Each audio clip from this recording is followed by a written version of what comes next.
Welcome, everybody, to another edition of The Hurry Up. I'm your host, Adam. Let's get into this. So, by now, if you were sleeping under a rock, you probably know that the Giants have traded Kadarius Toney.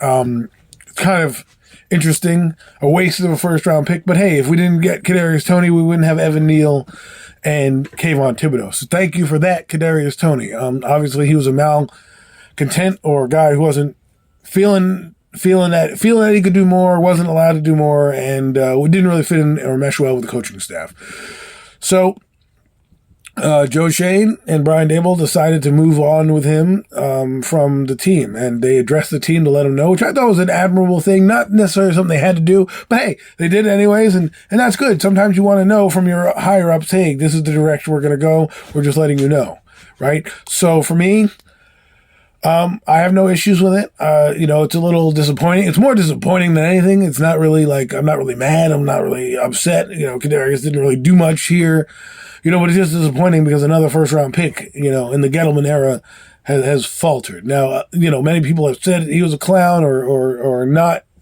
worth paying. And Miz, I'll give you that. You were on it. We also had discussions early on, I think in April, even an article in New York Post said in April they wanted to get rid of him.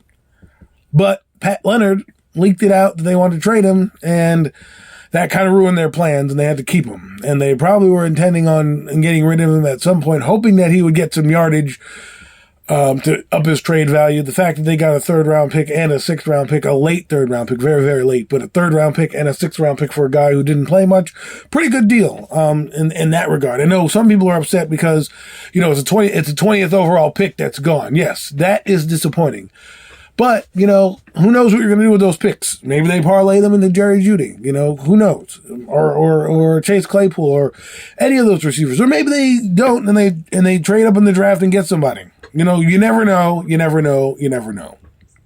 Now, the next topic, obviously, that people are talking about is whether or not Daniel Jones is going to get paid. Well, guess what? I'm not going to pay him that much money. I don't think the Giants are going to pay him through the moon. Now, there have been reports or ESPN saying that teams are going to back the Brinks truck up for the guy if he becomes available. Now, if that's the case, the Giants might have a number, and that number may be a little higher than what Daniel's looking for. And maybe Daniel's going to say, I love it here, but hey, I want to get paid. I want to get paid like a top guy. You're not going to pay me like a top guy. Who knows? I don't know. We don't know. We have no idea. We have no clue other than what's being speculated. Now, with that being said, I do think the Giants try to bring him back on a short-term deal, 1 to 3 years. It depends on what they're going to do. Now, if they want to get some compensation back for him, maybe you put him in the transition tag because you don't want to pay him the franchise tag.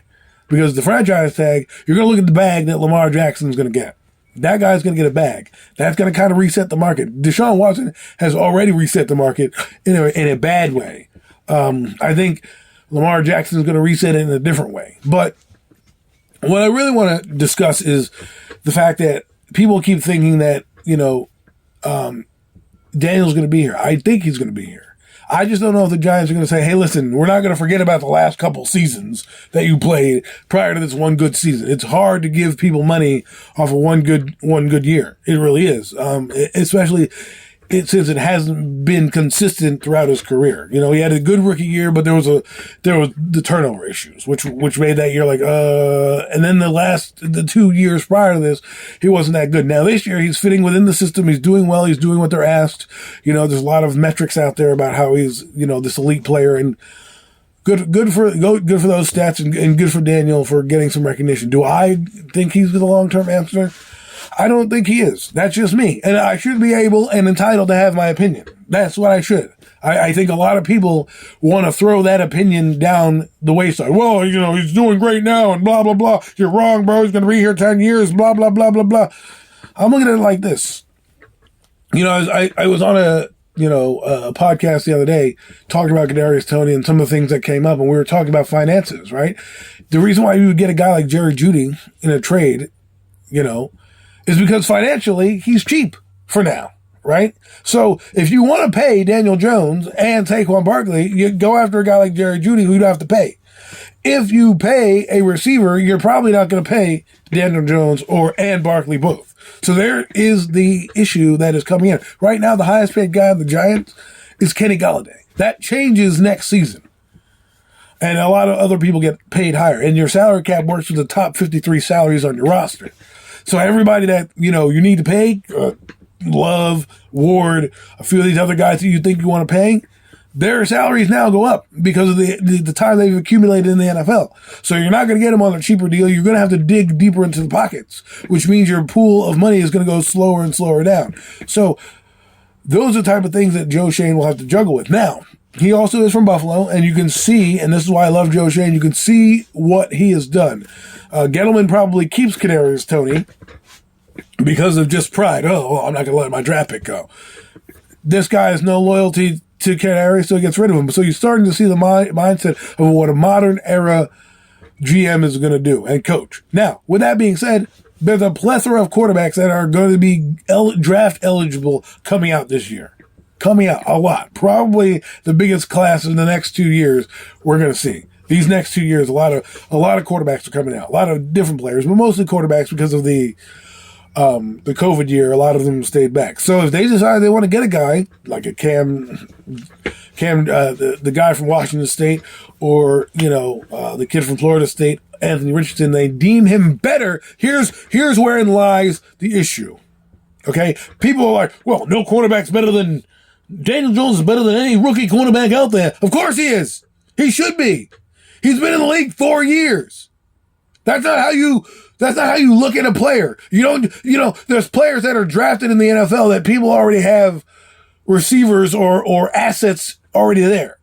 You ask yourself, A, how is he going to be a long-term? Look at the Jets. The Jets drafted Breece Hall because even though they drafted Michael Carter, because Breece Hall, they deemed a better player than Michael Carter, even though Michael Carter's already in the NFL.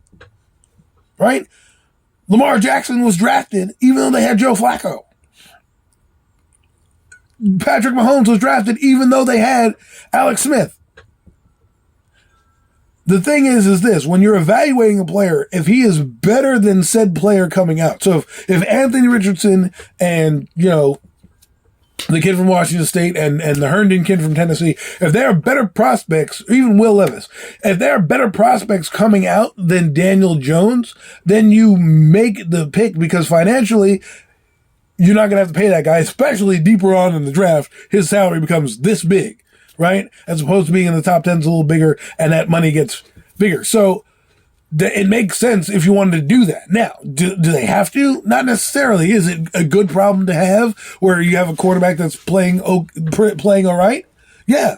Okay. But don't say because Daniel's doing well now and we're going to forget about all the other seasons, and they're winning games. That's the big thing right there is they're winning games and people are they're more excited about winning than caring about the long-term future of the team. I actually heard a guy say that he would rather win the Super Bowl now and be crap for 10 years than have a long-staying success. I'm like, have sustained success. Now, again, we always talk about the salary cap and how it can be manipulated. How the Eagles are doing this, I have no idea, getting all these players in. But you see what they did. They drafted a quarterback in the second round just to be a backup. They ended up giving him some time, and they moved on from Carson Wentz, who was already going to be moved on from anyways, but he was already in the pipeline, is what I'm saying. So get a guy in the pipeline, learn. Tyrod Taylor's not going to be here all year. He's 33, going to be 34 next year, and is brittle. So maybe you get rid of him next year. Who knows? But these are questions that I don't have to answer. But all I'm saying is you can have an opinion of a guy, whether people like it or not. And if that's what you believe, that's what you believe. And to me, I look at it like this. I think Daniel's going to be here no more than 3 years. They're going to pay him because at that point, if he's good, his money, the money is going to skyrocket in 3 years. All right. So if he's looking at that, say, I'll take a short-term deal to skyrocket. The Giants may not be able to, in 3 years, be able to pay him if you have to pay Neal, Thomas, McKinney, and all these other stars that we want to do. Right. They can pay them now. So that's why there's a lot of factors that go into this. So when people say to you, oh, well, this guy's not good as so-and-so player, it's the same argument you have when you try to compare a player to a player that's current. Oh, well, this guy's the next LT. Well, he's not the next LT. But if you say, hey, this guy is similar to LT and what he's doing, people take LT and they run with it. Oh, my God, LT is a Hall of Famer. No. That's not how you do things. You say, a comparison is basically a comp. What he looks like, what he's doing, what his impact may be. it doesn't mean that guy's going to be LT, right? Just because a guy's been in the league 4 years, who, by the way, has been inconsistent his 4 years up until this year, right? Doesn't mean you can't go and get a guy you think that can be molded into a better player. For example, Anthony Richardson, the player comps that are already coming out, and who knows if he comes out, but the player comps already coming out is he's the next Josh Allen, right? Josh Allen, if you look at his numbers and what he came out of Wyoming, probably shouldn't have been as high as he was drafted. But guess what? The Bills took a chance on him. Same thing with Mahomes. Mahomes was drafted 12th, people. 12th overall. Wasn't even number one. Wasn't even in the top 10. Because Andy Reid saw something in the guy and said, hey, I know I have a good starter right now in Alex Smith, but I'm going to bring this guy in. And he gave him a year. And boom, Alex Smith went on to get a bag with Washington. Didn't end up working out because he broke his leg. But look where the Kansas City Chiefs are. Same thing with the Redskins. They had Kirk Cousins, and they drafted RG3. They got rid of Kirk Cousins, who, by the way, got guaranteed money, and who's still playing, was picked in the 4th round. Dak Prescott picked in the 4th round to be a backup to Tony Romo. These things can happen. You can't judge a guy now coming out and say, well, Daniel Jones is better than him. Obviously. But you don't know what that guy's going to do when he hits the field. So I know that people, don't like my opinion because I'm a Giant fan, which is what I am. You see the NY in the back, the lit up NY in the back, Giants pride over my shoulder. I'm a Giant fan. There's players going to come and they're going to come and go. You're going to like some, you're not going to like some. That's just what being a fan is about. And here, I think in the YouTube space and the Twitter space and whatever space is out there that you can put content on, I think the issue is more people want to be right than have an opinion and have a discussion. And I think the art of the discussion is being lost with the ego of being right? To have an issue of like, whoa, you're wrong. I told you you're wrong, blah, blah, blah, blah, blah. Like, all right, so I was wrong. But at the point we're having a discussion. And that's what is so great about sports, is the discussion. Everybody's allowed to, hey, I don't like this guy. Well, why? Blah, blah, blah, blah, blah. You know what I mean? I've given Daniel Jones praise. He's done well. Last week, I thought was his best game as a Giant. Just overall, I thought he played pretty well. And he's done that. I've given him credit throughout some times. If you've known me, I said he played well in the Baltimore game a few years ago. Doesn't mean the guy is not an average talent. He can win. You can win with a guy like him. Look, Kirk Cousins, they're winning with him, right? They go to the playoffs. Dak Prescott, who I deem a little better than Daniel, right? They win with these guys. They're also getting paid, though. They're also paying those guys. I'm just saying. All I'm saying is, when you look down the league, don't be surprised if they do it. This regime is different. They don't telegraph anything. They don't let you know about anything. If we don't use those draft picks to get a receiver next week, on Monday or Tuesday, because the deadline's on Tuesday, if there's no deal in place for Jerry Jeudy, and I'm pretty sure you would probably know if there was. I don't know why you would wait to pick him up on Tuesday. I guess the value will change a little bit, right? Or his salary goes down incrementally as more games are played, meaning now you're not paying him the full. You only got to pay him what are we in? Week 8 right now? You only got to pay him 10 more weeks? Week 9, you only got to pay him 8, 9, 10 more weeks. That salary goes down. So that may be what they're doing. Who knows? We'll find out on Tuesday what happens. But if they don't make the move on Tuesday, let's just say, and a lot depends on what happens on Sunday. If they don't make the move on Tuesday, doesn't mean they're not going to make a move somewhere else. But it also could mean maybe they trade up and get a guy that they want under a 5-year deal. Who knows? Or they draft a guy in rounds 1, 2, 3 to develop behind Daniel for when that guy gets the bag. They already have a guy lined up, ready to go. Who knows? Doesn't mean you're necessarily wrong. The argument, though, that I will debunk is telling somebody that the guy is better than the rookies coming out. Obviously, but that's not how you evaluate players. You can't just be like, well, we have this guy who's played 4 years. He's better because he's played 4 years. No, you got to look at him. You got to look at what the draft grade is, because they've got draft grades across the board. That's why you got scouts. And you got to measure that with what you deem that player can do in the time that it takes Daniel Jones to get here. If you think, hey, we can get him to this in year 2, then you can say, hey, let's draft the guy. And then by year 3 and 4, he's going to be a perennial Pro Bowler. Fine. I mean, look at it. Look at across the board. Like I told you last year in my draft, when we were scouting the quarterbacks to Malik Willis and Kenny Pickett and those guys, they were all roughly ranked the same as Daniel Jones coming out. These guys, a lot of them are going to be ranked higher overall. And does that mean they're bad for taking one? No. They might be hedging their bets and saying, hey, listen, this guy's going to get paid. He's going to be out of our price range in a few years because the quarterback market is going to be crazy. We still have to sign a left tackle. We still have to sign this guy. Barkley's going to be under contract. Like, if you were to ask me now, who is more important right now to the development of this team, I would say bring back Saquon Barkley.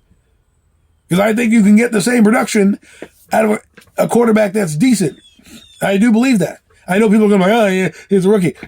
Brian Daboll is not just going to be like, hey, you know what, rookie, just do this. He's going to say what works for his strengths and play to those.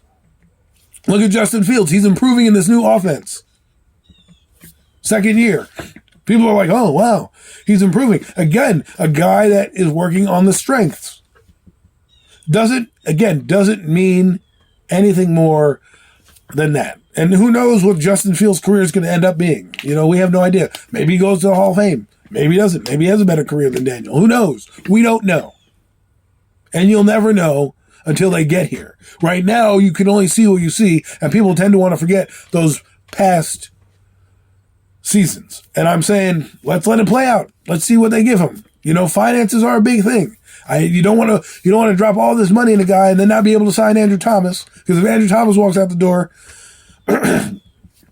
you're in trouble, right? Then you have to start the process again of putting in a rookie, blah, blah, blah. I hear that. We're still in a rebuild mode. I know people want to go for it now, but if the Giants end up one and done in the playoffs, what does it matter? You just want to, you know, especially when like I keep telling people, you've got to still sign 25 guys that are on your 53-man roster right now are either going to be signed or walk away. And at this point, we don't know how many are going to be re-signed and or walk away because we don't know the cap figures. We have no idea. There's rumors this, there's rumors that. We have no idea. So enjoy this season, and let the guys who are interested. See, the reason why I bring this up is because I love the draft. That I love personnel changes. It's something I admire to do. Heck, if I wasn't doing what I was doing now, I'd probably be a scout. You know, I'd probably be a scout. Don't hire me though, Joe Shane. My track record is not the greatest, right? But I do enjoy watching film and breaking down guys and having this discussion. And that's what it is. It's the discussion. And that's all I'm trying to say with that. But I hope you enjoyed this edition of the Hurry Up. Tony, bye-bye. We won't see you a while. We won't see you till next year. So hopefully you're not playing by then. Hopefully you're the same Tony that we have. But I wouldn't be surprised if Kadarius Toney goes off and blows up in there. But don't be mad, people. Don't be mad if he does that. Sometimes it just doesn't work out. I know a lot of people get mad. Oh, we should have kept him. That happens. Sometimes things don't work out. Think about it in your life. And this will be my last point. Think about it in your life. Okay? If you changed jobs, changed careers, changed relationships, why? Maybe they didn't work out. Maybe they weren't the right fit for you. Things happen. You move on, you live life, you prosper. This has been another edition of the Hurry Up. Hope you enjoyed this. I know I'm going to get a lot of comments and a lot of smoke, but hey, you know, we're here to have a discussion. Everyone's allowed in the space. The internet is huge, so everybody can swim in their own lake if they want to. But anyways, like, subscribe. You can catch me on Wednesdays with Mac the Giant Fan for the Real Deal NFC Roundup. That one was for Mac. 5:30s, Wednesdays. Come get your NFC East fix. And, hey, enjoy the rest of the season. Giants are 6-1, looking to go 7-1. Have a good one.